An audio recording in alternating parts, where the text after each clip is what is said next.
Hey YouTube, Vedant here. Welcome back to my channel.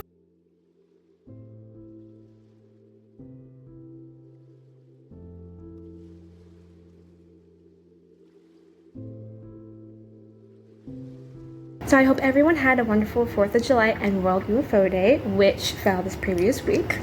I personally have been having a blast because I've been on vacation since last Friday. I've been trying to knock off a lot of stuff off of my personal checklist, like get more writing done, watch the rest of my X-Files 4th season DVD, which I did. I will say that I was quite traumatized with the ending of season 4 and I needed answers. So I kind of cheated. Instead of getting my next season on DVD and waiting for that, I just found it on Hulu and I just watched it. I watched it there because I couldn't bear not knowing what was going on. I mean, the way they ended things with Mulder and Scully, I was just like I need answers. It was too messed up. So I finally got my answers. I watched the first 4 episodes of the 5th season and I'm waiting until my DVD comes in to watch the rest, which is a little bit torturous because I love that show and it's so much fun to watch. But yeah, I feel a little better after knowing that Mulder is okay and Scully is also okay. So there's that. So anyway, so I have been, what was I saying? So anyway, yeah, so I got a lot done this vacation. I don't really go anywhere for my vacations. It's just stay at home, recharge, because my idea of relaxation during a vacation is just to recharge and not to go out on the roads and be around people and wait in lines and go and do all this stuff and just exhaust yourself, and then you're tired by the time you go back to working. So I definitely feel well rested. I feel like I've accomplished a lot also on this vacation. A lot of things that I want to do around the house and everything. So it just made it easier. I hope that you're all doing well, and I hope that you had a wonderful holiday season. As far as updates on my book, I am actually about in the middle of doing the 3rd one. I'm just now starting chapter 18. I also have not started King's Arrival quite yet. I'm still stuck on the very beginning of the 1st chapter because I'm honestly nervous about doing it. I really want it to be authentic. I really want it to be respectful and well enough informed, because given that he is an officer and he's a former Navy SEAL, I just wanted to basically just do justice with that community. I mean, as far as him being an officer, like I've already done, bits with him and, the other force members, and it's turned out okay. Like I've not had any trouble doing that. It's just the fact that his background of being a SEAL and everything, like I want to make sure that it's not going to come out like, you know what I'm saying? Like I want it to be serious enough for them to read and then them to kind of relate to, because I have told a lot of former SEALs and military members that come into my workplace, and I've told them that about the story, and they got excited because they feel like they're being represented by characters being made based on that particular side. So yeah, so I want to do it respectfully and just take my time. And I also have a lot of respect for King's character. I really enjoy developing him because he's a very complex and very grounded character that I have had a lot of good positive feedback on for the way I have written him so far in the first 2 books. His character definitely comes out more prominent in the 2nd book than it does in the 1st one, because basically he was just a cameo character in the 1st one. So this is going to be a fun development for doing him in his own book. And why I am choosing to do his own book first for the prequel series was because he is actually a very important character inside the Uncanny universe, and he has seen a lot. He has changed a lot since coming to Hollow Grove, and he really stepped up against the ones who were bad in that sense, and the forces that are in Hologrove have really come to see him as an antagonist in their forces and their mission. So I really wanted to implement how important he was to the history of Hologrove, and just have him interact with characters that have already been established, and just see how everything went down in that particular field. So it's gonna be fun. I hope people realize why I did it with Keen's character, and I have a lot of people excited to see more of him, and he's a special character. I really like doing Keen, and all of them are just a blast to be writing, honestly. I think the hardest one I have trouble with is doing Ivy, because Ivy is she's a child, but she's not an average child, not to give any spoilers away, but she's definitely, which people were surprised to hear, she's the hardest to write, because there's so much history with her, there's so much connected with everything with her, and she's not like the stereotypical chosen one, the chosen child, or whatever you want to call it. There's a lot more to her than that, and that's why I try to avoid is a lot of like stereotypes and just having a lot of like the tropes of a lot of characters and everything. I try to avoid doing things that have been done a million times and trying to do it in a more refreshing light. Just have it more, have familiar ground with a lot of different genres and everything, but just to have a little bit more refreshed, basically in my perspective of how things work, and also like to combine the different characteristics of a lot of characters we've seen, or a lot of creatures that we've seen and everything, like how I do with cryptids. It's basically it's serving that community with it's basically just fan service, but no. It's basically just trying to do, what everybody loves, but also still making Uncanny its own thing with its creatures and with its characters, and elements and things like that. And so that's basically what I am trying to do right now. I am definitely wanting to get done by August or September to do the book. And at least be finished with writing, because it's a whole other process with getting it published and everything.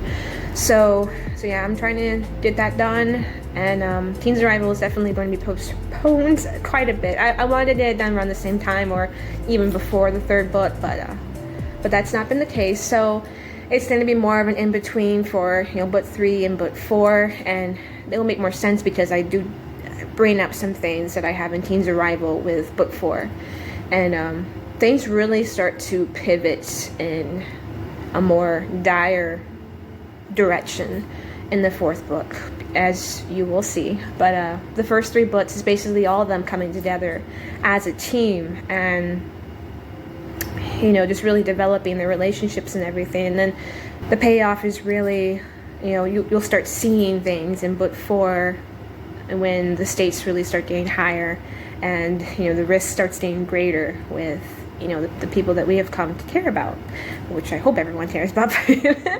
but yeah, it's like I'm really upping my game with a lot of things that are going to be coming up. So I'm nervous, but I'm also excited, because I really want people to enjoy it. I really want people to take from the stories, because I do have a lot of symbolism. I have a lot of moral lessons and everything that I'll be implementing in it, like still having it as entertainment, but still stories are meant to be driven with a narrative, with elements that you have to leave home with, or not take home. So yeah, so I'm excited about that, and that's basically the only thing that's going on in my life. So I'm still haven't been able to I still haven't checked with Barnes & Noble yet to see when they're going to be having their author event. I missed the springtime call that I was going to make to see when. So I'm going to be checking pretty soon when I'm bad at work and everything. I'm trying to have one of my off days for that, hopefully, if it falls to that time period. So yeah, So that's basically it. That's what's going on with me. So the purpose of me doing this video is to finally give some writer tips and self-publishing tips that I learned along the way. And I tell y'all, writing is definitely not as easy as it appears to be. A lot of people have told me, that, it just seems like it'd be a lot of fun. It seems to be like a really easy thing to do. And I'm just like, honey, no. What am I saying? I don't even know. First off, if you are interested in being a writer, I am sorry for you, because it is not as easy as a journey as it looks like it is. You literally have to develop a world. You have to develop characters, people, out of nothing. Let me just put it that way. You have to create an element where you actually care about those characters. You have to build from scratch, basically. It's not just like the first beginning stage, of course, is world building. When you're coming up with, who you want to have as the characters. And that's actually a fun part, is coming up with, the names, coming up with their backgrounds, and then, you're coming up with the concept of it and everything. Like that part is fun, I am not gonna lie. But the downside of it is having to actually do it and not having it sound like crap. So you have to basically, you build from the ground up and you try to tell the story that is in your head, and you're just trying to make it make sense. You're trying to make people, care about what's going on. And it doesn't always translate well for a lot of writers. You can be a decent enough writer, but if the idea does not come out well enough, then it's gonna sound like garbage, and people are gonna, criticize it. And the feedback, of course, is always a interesting experience, because you're gonna have some people who are gonna be like, it sounds terrible, and then you're gonna have a lot of others that love it, and are gonna encourage you, and they're gonna make you feel good about it and everything. Well, that doesn't always work out in the best of everyone's interest, because it's the bad reviews that's gonna stick in your head. It's the bad reviews that you're gonna listen to more, as opposed to all the good feedback. Like one negative comment from someone can literally ruin your whole perspective of something. I know when I first started coming out publicly with a lot of my stories, I had so many people tell me that they loved what I did. They loved the stories that I told. There was one comment, it was like a long comment, like a long time ago, and it just basically tore apart every last thing I did in the chapter of that story. Or not just one chapter, it was like previous chapters, but they were just completely tearing it down. And I'm just like, oh my gosh. It made me want to quit, because I was still a teenager, I was still just getting around to, telling things to people that I've been, had in my head. And it was my first real experience with just having my stuff torn apart, which was my personal passion. My love was writing and storytelling. Like, I've been doing it since the beginning. That's always what I wanted to do. Having that one comment basically just made me want to quit the entire thing. But then I was realizing, like, you know what? I'm gonna push back. They later, like, they apologized and everything. They were like too aggressive. They were just basically critiquing me, and now I understand, because I was a naive writer and they were just trying to be, helping me in that sense of, just trying to push me, and it did it. Actually, it did its job good. Like, you have to learn to take the negative feedback. You don't always have to listen to it if they're too nasty. Like, I usually ignore. I not really got nasty comments from people, but in the event that you do get anything that's aggressive or anything like that, like, don't even pay attention to them, because a lot of times it's done out of jealousy, or it's done out of they just want to be negative and they just want to tear you down for it or whatever. Like, it's just people. You're going to deal with narcissists. You're going to deal with people who are just mean-spirited and judgmental, and just don't listen to them, because they don't matter. But when it comes to just listening to people who are honest to goodness, just trying to help you, they're trying to help you perfect your craft, they're trying to help you be steered in the right direction, don't be offended by that. Don't be, hurt by that. It's not a personal attack on you, even though it is a personal attack that you feel on your work because it's so important to you. It's something that is close to your heart. If you are like me, that is my passion. That is what I live for, is telling stories. That is how I feel that I'm actually helping to contribute to other people, is doing my stories and, being able to, hopefully teach people things. That's what's important to me. But when you're having, somebody who's just trying to let you know, like, maybe this thing doesn't work, or maybe, you shouldn't be doing this with a character or whatever, that it's just telling you, or they're just telling you, out of respect for what you do and everything, it's just, maybe this doesn't work. Maybe it sounds good in your mind, but it doesn't come out good, which is true. A lot of things do look good in your mind, and then when you're going to actually put it on paper, you realize, this sucks, I'm not going to do it. I've come to that a lot of times, is when I have one idea in my head and it sounds really good, but then I'm like, you know what? I don't really want to do it this way. I change it. Or, somebody else gives me an idea, by giving me feedback. And then I realize, that one's a lot better. You come to the point where you realize not everything is going to be exactly how you plot it in your mind, which is a struggle for me. It has been a struggle for me because I have, to some degree, OCD, and a lot of it is like just the mental aspect of it. Is like I hate when things change. I hate it when things are not turning out exactly how I wanted it to turn out and everything. And I just want control on something, or of something.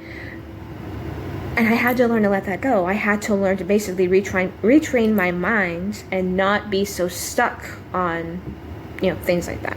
Things like not being able to do a story exactly how I wanted it, or not all the ideas are going to come out exactly how I wanted it. And this can also be a negative aspect too, for like when you're wanting to do a story a certain way, you want it to be perfect, you want it to be just basically, A to Z, exactly the way that you had it played in your mind. You can feel like a failure in that aspect. And I'm just telling you, don't feel like a failure. Part of writing is the way it's done. Everything else you get better at as you go along, or you just realize things, or you learn lessons or whatever. I mean, that's why, if you want to go back to your stories and redo it or whatever, like, okay, but that is basically a milestone. And your previous stories are a milestone to how far you've come. So people are going to look at those stories and be like, wow, like, they show potential here, and look at where they've gone, with their writing.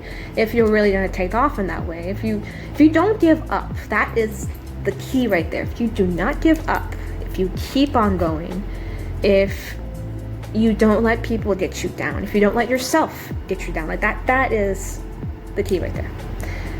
Don't let yourself get in your own way, because there's many times where I wanted to quit. I wanted to just not do it anymore because I felt like I sucked as a writer. I felt like I did a terrible job, that, it's something that I wanted to do, but I won't ever really get good at it. I had a lot of self-confidence issues, and I'm sure a lot of people who are in this field feel the same way. They feel like they're never going to be good enough for telling stories. They're never going to be good enough at, writing convincing, stories that are going to touch people. And that is the main thing. Artists want to translate what they see onto paper, or, painting a picture, or, filming it, whatever. They want to translate it through their own eyes for people to see, because it's all about perspective. Stories are all about telling things in a different light so that you take away what is meant to be taken away. So you're going to watch a movie, and that's one of the reasons why I love movies so much, because I've learned so much from movies, as you should. You are supposed to feel things differently about a lot of different subjects. Like, if you've not lived through a certain situation, like, for instance, none of us would be able to live through the, World War II. None of us would be able to, see everything that they went through and everything that they had to overcome and everything they survived and everything. Like, it was just horrors unimaginable. I mean, that's just one of many points in our history that were just horrific. And the only way that we can really live through that is by seeing it through the eyes of the characters of that time period. When we watch the movies, when we read the books, when we just are told those stories, that is how we still feel those emotions what those people went through. For, so many horrible times in our history, the only way that we can really live through that, see it through that lens, is through a movie or through a book. And that is why they're important, because we're able to keep those people alive that, lost their lives, or they went through horrible things, or, there was somebody who was just iconic, like, say, since me and my mom were talking about him today, Elvis Presley, for instance, he was an icon. He was one person that really nobody can really replicate.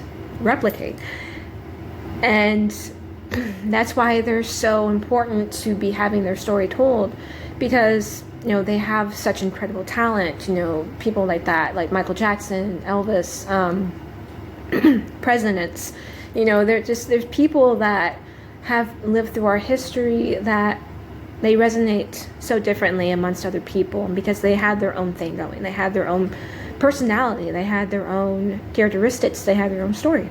So to tell their story, that is a way of keeping them alive. That is their legacy. That is to also help future generations remember them, because people like that that were so prominent in our history, they're meant to be remembered. They're meant to be loved by others for their talent, for the things that they contributed with their talent. So, stories are so very important, and they're not just, for movies. They're not just for books. They're not for, just entertainment, whatever. Like, they have been a concept that has been around since the beginning of humankind, honestly, because we have kept our spirits going. We have encouraged one another with stories, with these beguiling tales of going out there with our adventures of exploring and just learning to function as people with our culture and everything. Stories are very prominent in human history. So yes, it is incredibly important to be able to tell stories and do it right. And even if you don't do it right, you at least you went for your passion.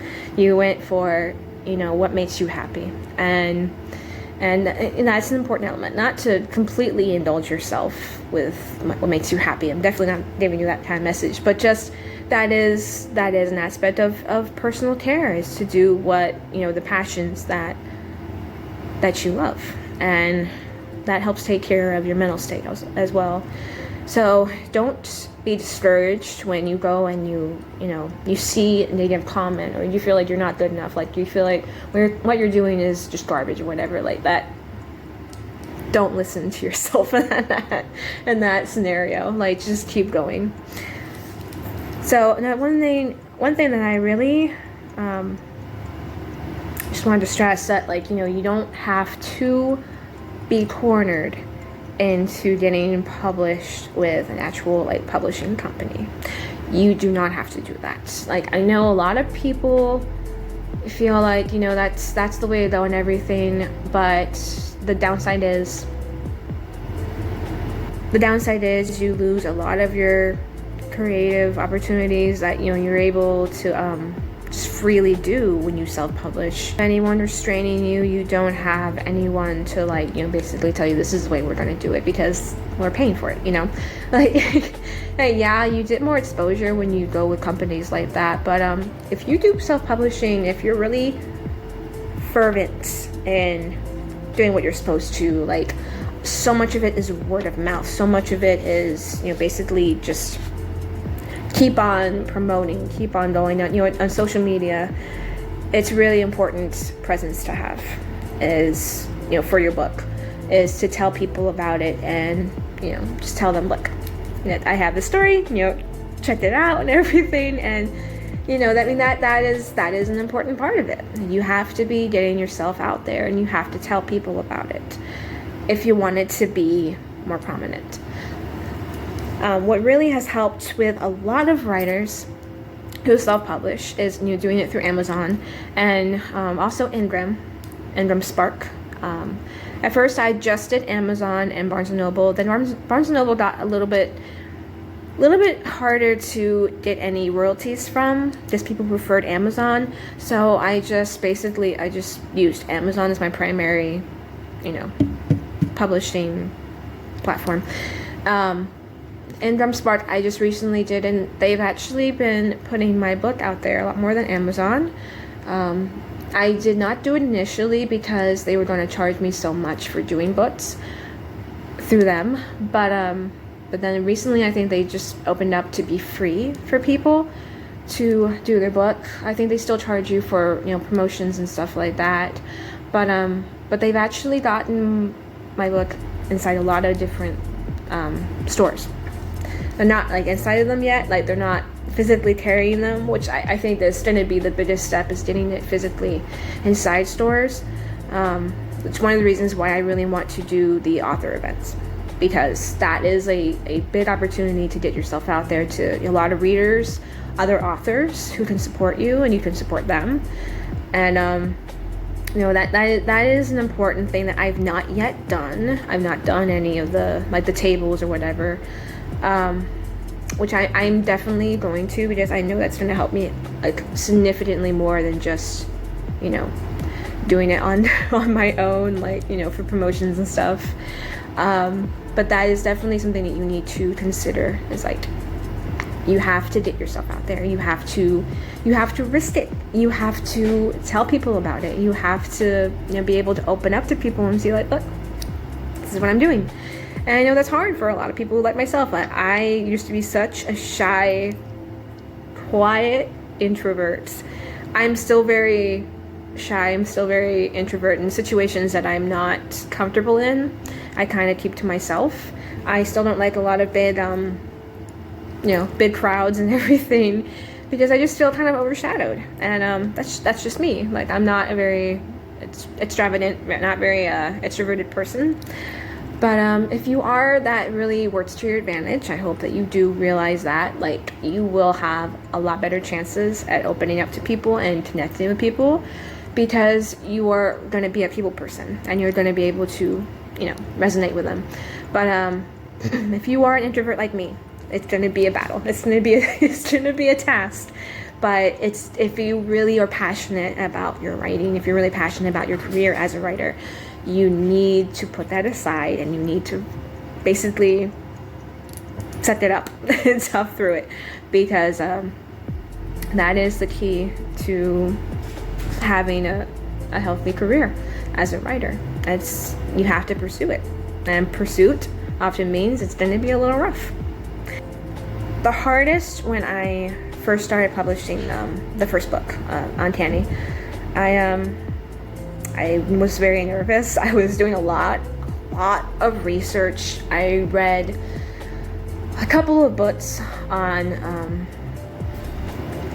actually the formatting, the publishing process and everything, the promotions and everything.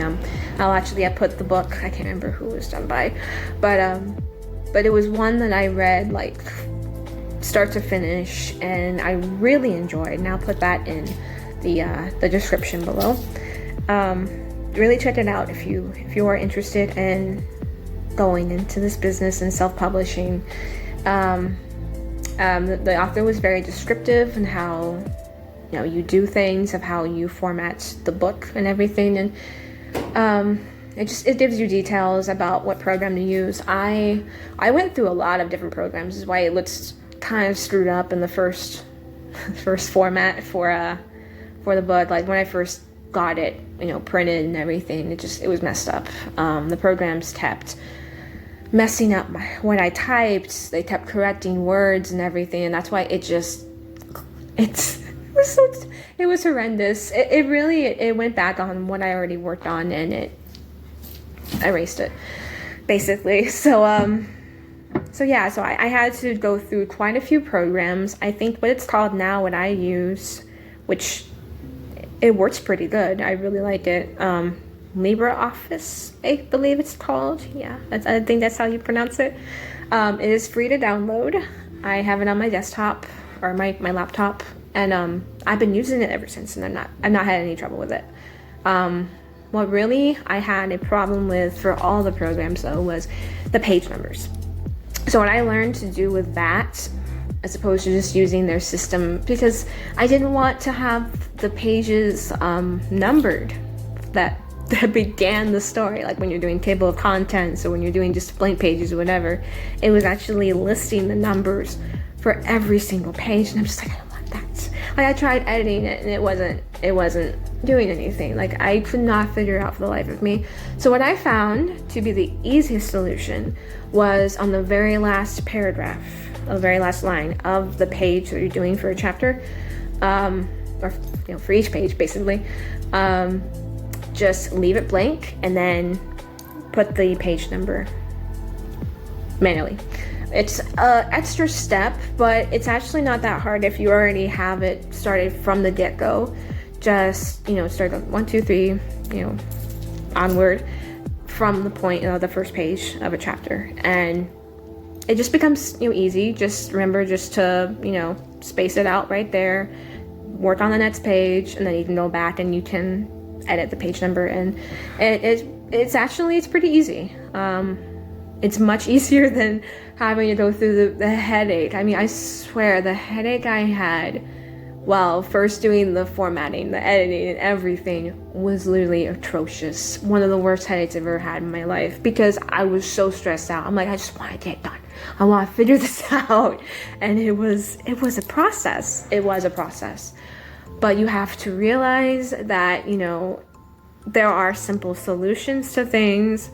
There are ways of getting around hard situations when it comes to doing that process. And that's what I had to do. I had to just take a step back and okay, look, there's ways to get around this. There's ways to get around this. Don't work yourself up.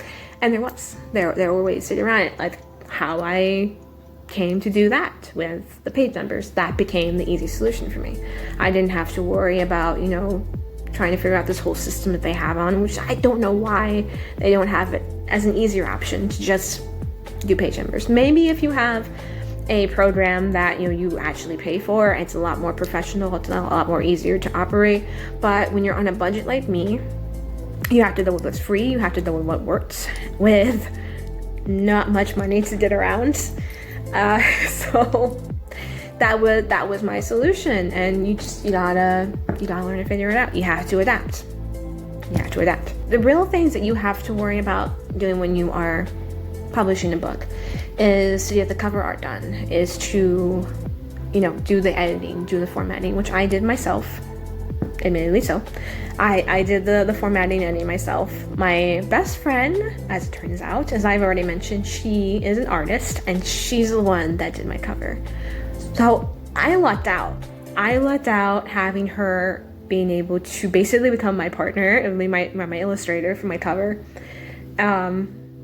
And she was like, telling me up and down, like, you don't have to pay me. Like, I actually love doing it. Well, like, girl, you and I are in business together. Like, we homies right now. Like, I'm paying you for this. I absolutely love her. But she was like such a blessing to have in that process, because, I could have been able, I couldn't be able, but, I could have paid someone like, $200-$300 to do that, which is fine if you are a professional artist and everything, and that is your job. But a lot of writers are broke, and that's how they're trying to make money. So having to pour so much money into a process that can literally be done for free,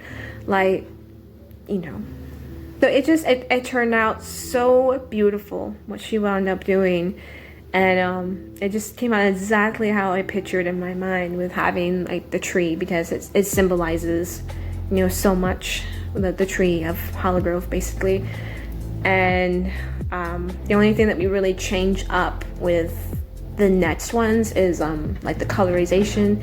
Also adding, starting on this third book that's coming up, we're going to be adding, you know, like a little element that changes with, like, that has to do with the creature, the storyline of that book.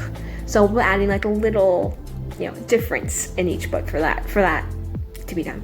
And also for each book, you're going to be seeing the tree, that's the dead tree in the very first one, you're going to be seeing it bloom gradually. So yeah, so I lucked out in that aspect of having my cover done by someone so close to me that I love so much and respect so much as an artist. And I will also link her Instagram of where she has her art. So the next stage will be to actually getting the book out there. Once you got the formatting done, you got the editing done and everything, you have to make sure that you get it copyrighted. Copyright is going to be probably one of the biggest expenses in the game. I believe that is about $65, $75 on the copyright site. And it takes some time for it to be, you know, approved. It really depends on the waiting time. Like, for instance, the first book took about maybe 3 or 4 months until I heard back from them. The second book I don't think took that long. I think it took about 2 months or so. Maybe a little less than that. But I think probably because the first book was already established. I already have the characters, you know, copyrighted. I already have the storyline copyrighted.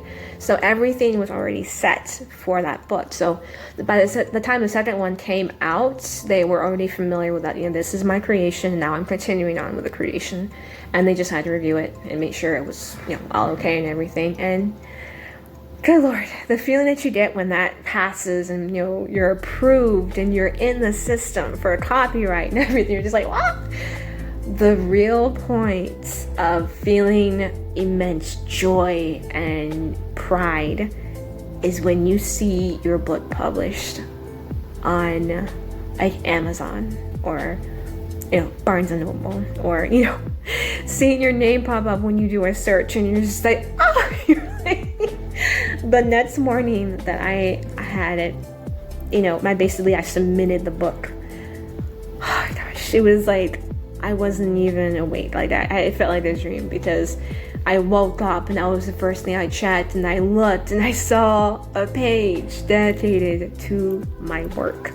An idea that I had in my head since I was like a late teenager, and it finally happened when I'm almost 30 years old. And it was, you know, it is a feeling that I can't even describe. Like, you have to feel it. And my mom was so proud of me. Like, my whole entire family was so excited. My nephew was like, when it first started, like, you know, coming out with the book and everything, like, he was like so invested. He was asking me questions. Like, he was so excited about the process. And, you know, I remember like one morning, like, it was probably a few months after I released the first book, and I go up to his room and I see his like little what I want to be when I grow up, and he said, I want to be a writer like Sarah. I'm like, oh my gosh, like, I felt so much pride, and it just makes you feel good, because, you know, when you have a supportive team like that, it's just definitely a bonus when you have people, you know, in your corner that are supporting you every step of the way and wanting the best for you and wanting to see you blossom into this, you know, this thing that you are so passionate about. Like, that's the best feeling. Like, especially at work. I mean, not especially, but, you know, with my family and everything, but, you know, coming into work and seeing all these people that I've gotten to know personally and adore and, you know, just really started to connect with, and they were like so excited about my process, because they thought it was a really cool thing, me wanting to be a writer, and then I was actually doing something with it. I wasn't just, you know, writing for pleasure or whatever. Like, I actually made a career out of it. And everyone was so ecstatic, and everyone was buying it up, and oh my gosh, the whole thing, I wish I could relive again, because it was such a happy time. And yeah, like, it was all worth it. Like, self-publishing, even though it's like there's a lot of extra steps to it, the hardest part for me was probably just like putting the book together and everything, was the editing and formatting, and after that was the waiting, because that was like, oh, I just want it out, I want it done. But it got done. Like, I breezed through it. Like, I already released the second book. Like I said, it gets easier. as you go on. Like, the hardest part was the first book. And then, like, after you know what you're doing, like, the process just becomes so much more breezy. Like now I'm going on, I'm doing the book and everything. Like, I have so much momentum, I have so much, energy for it. And everyone's all like, how are you doing this?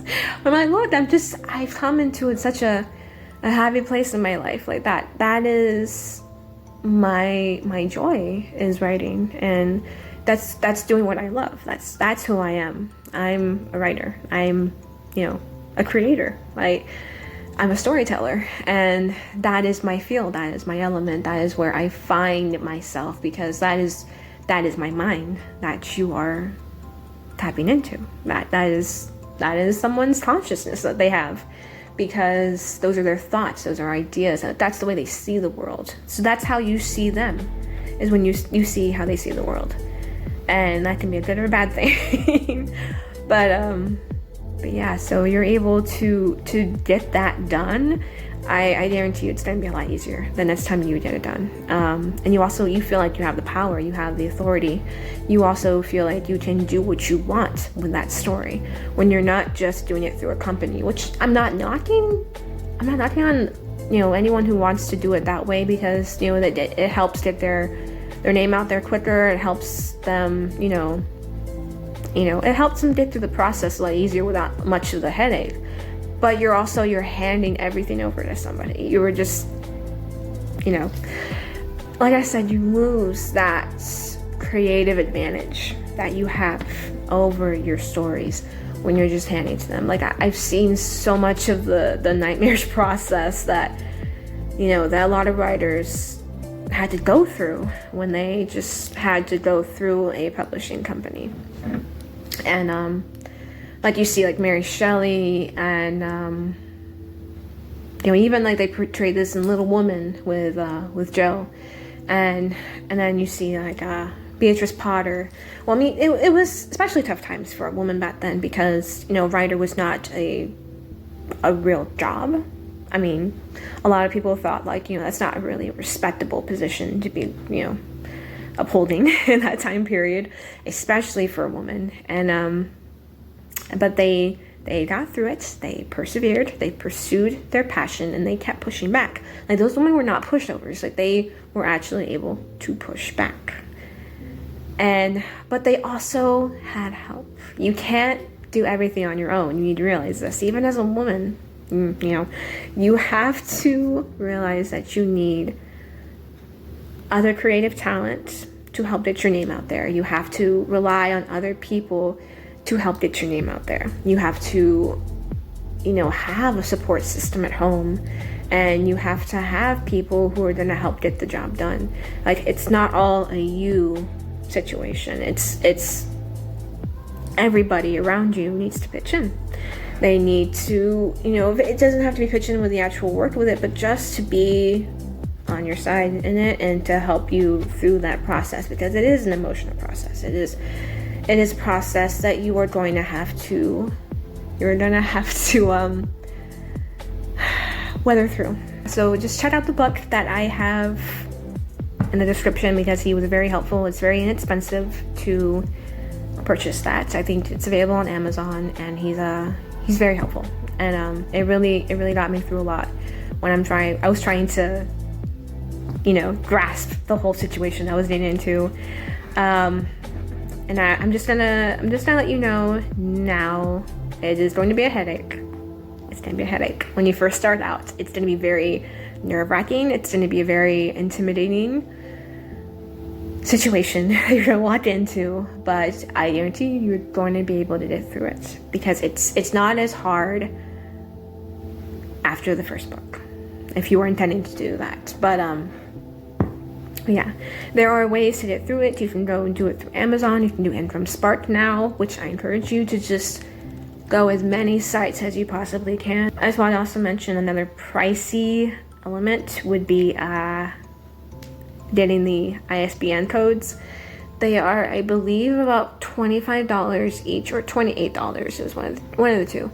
around that price range. And you have to have one for your ebook, you have to have one for your paperback or your hardcover, which yes, I had to do for each format for the book, because I have it available in like all the different, hardcover, paperback, and ebook. Audiobook is currently underway, and that is one that is a little bit harder to do, because to actually have to do the audiobook, I would have to pay a narrator and everything, and that can get, some people just expect it to be like, oh hey, just go and do it. Like, well, the problem is you're not going to be making a boatload off of your royalties for your books if like you are not that successful in selling them, which is fine. It takes time. Like, don't be stressed out about it. It takes time. Like, you have to have a lot of patience for that process. But yeah, a lot of people just think like you can just do that just on the whim, but like you would have to use your own paycheck of your own money, because you have to pay the narrator, and that costs a lot. If the actor has like a high demand for their price or whatever, like it's if it's by the hour or something like that, if it's a long book, like good lord, I'd be bankrupt with how long my books are. So it's not easy, and you have to realize you can't really blame like a voice actor, you can't really blame an artist if they need to be paid. Just don't be intimidated by it. Like the real expenses are going to be from out of your pocket, is the copyrights, is the ISBN code. Just don't stress out about it though, because once those expenses are out of the way, like that's really the only thing you'll really have to pay money on. If you want to go and you want to get your own author copies and everything, like that will be out of pocket as well.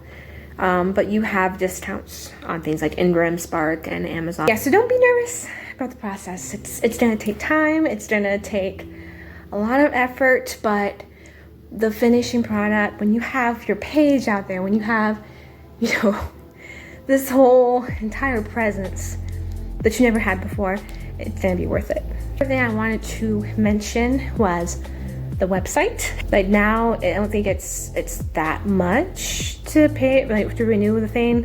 I think it's like $16 or something like that, like every year. The initial cost though to create the actual website is,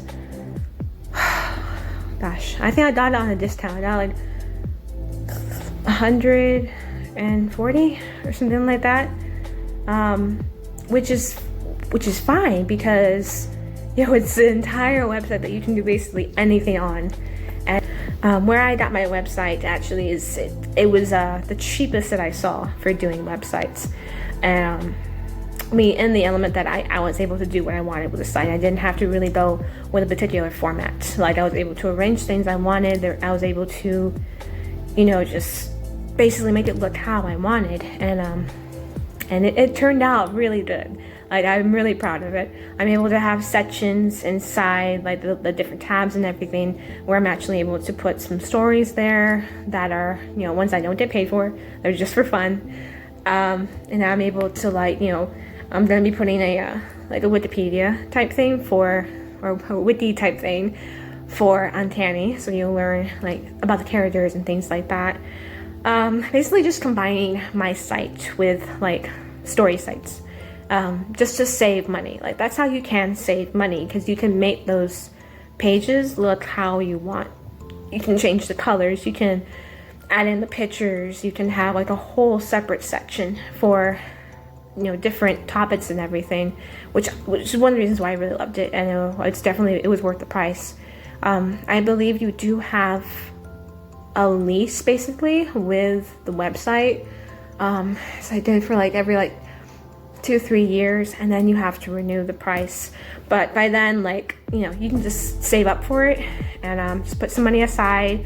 So when that time comes, if you were still struggling a bit financially, just put a little bit aside just to cover that cost, as you would anything else, honestly. So yeah, that's another thing. You really have to have a website for people to visit, because there you can put up links for everything. Basically just give them one page, or one website, so they can go and check everything out themselves. For each of your books, like try to like have it up on the front, like where they'll be able to easily see it. Link them to your Amazon or like Ingram Spark or whatever. Link them to the places where you can purchase the book. And then you also have a way for them to buy the book on your website. I have a personal store of mine, and with that I go and I make things through Vistaprint, and then I just it's like buy demand. So I just basically put the image of what the product's gonna look like, and I have it where they can buy it from there, and then I'll just ship it to them through Vistaprint. It's just an easier process to go around instead of like, you know, buying a bunch of stuff which is gonna be out of pocket and then putting it on your store and having to ship it directly through them or directly to them.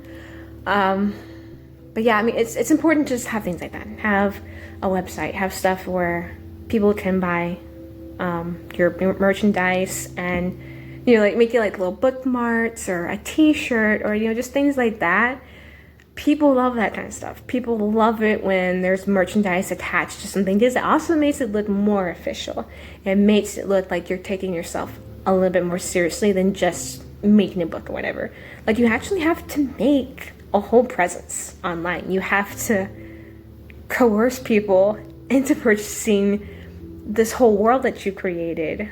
You have to get them to kind of like believe, okay, you take yourself as the real deal. You're not just doing this just to, you know, do it. You're doing it because you are actually wanting to create something out of this. So it just made you look better when you start doing things like that.